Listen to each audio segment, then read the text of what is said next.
Carrefour Van à l'entrée sud de Yaoundé.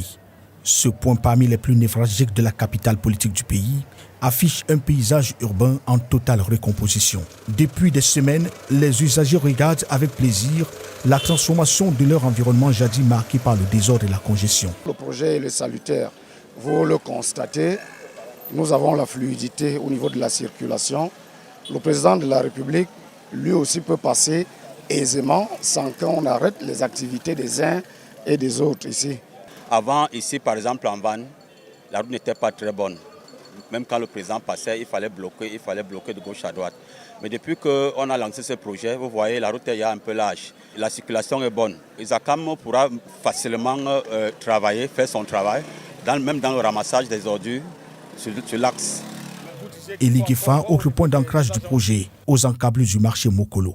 La métamorphose se lit sur le site et les visages. Connu pour sa forte densité humaine, le quartier accueille un grand chantier dont le déroulement est vivement salué par les populations qui projettent le changement futur de leur quotidien. Et ça va nous permettre aussi de circuler librement. Et pour le centre-ville, c'est quand même un grand pas. Ça va beaucoup nous aider en tant qu'usagers de la route. Nous ne pouvons que dire merci pour les efforts que le chef de l'État ne cesse de ménager à l'endroit des populations. Vous savez, chez nous, on dit quand la route passe, le développement suit. Tout de suite, je peux vous rassurer que ces travaux sont la bienvenue. Les changements observés ici plantent les marques du projet Yaoundé Cœur de Ville lancé en 2020. Il est entré dans sa phase opérationnelle depuis mai 2025. Il comprend principalement 4 composantes.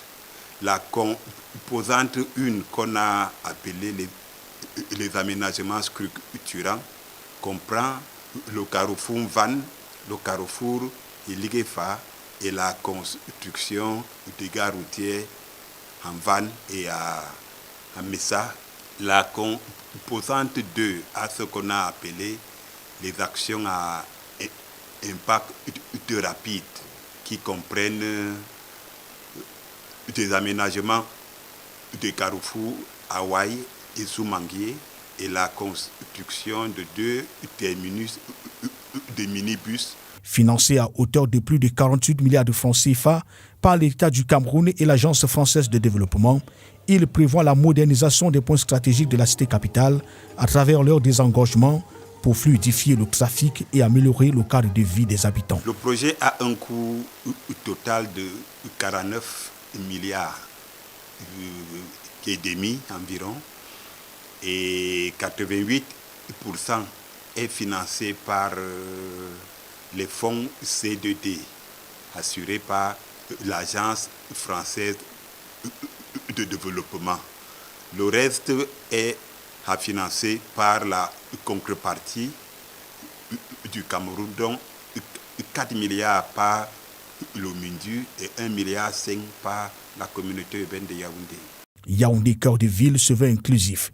Il met en œuvre un mécanisme innovant d'accompagnement des personnes impactées par le projet. C'est un processus qui a eu d'abord une première intervention à Yaoundé en 2006 jusqu'en 2010. Et maintenant, c'est la deuxième fois que le C2D intervient. Et entre-temps, il y a eu plusieurs autres projets financés par le BIP, financés par la BAD, financés par l'AFD, tels que la Pénécrante Nord, la Pénécrante Est qui va à Mimboman, la route de Kolmeseng, financée dans le cadre du PDV avec la Banque mondiale, avec la route de Oyomabang. À sa livraison en décembre 2027, le projet Yaoundé Cœur de Ville va relever les défis de mobilité urbaine et de modernisation de la capitale pour environ 430 000 usagers des transports collectifs.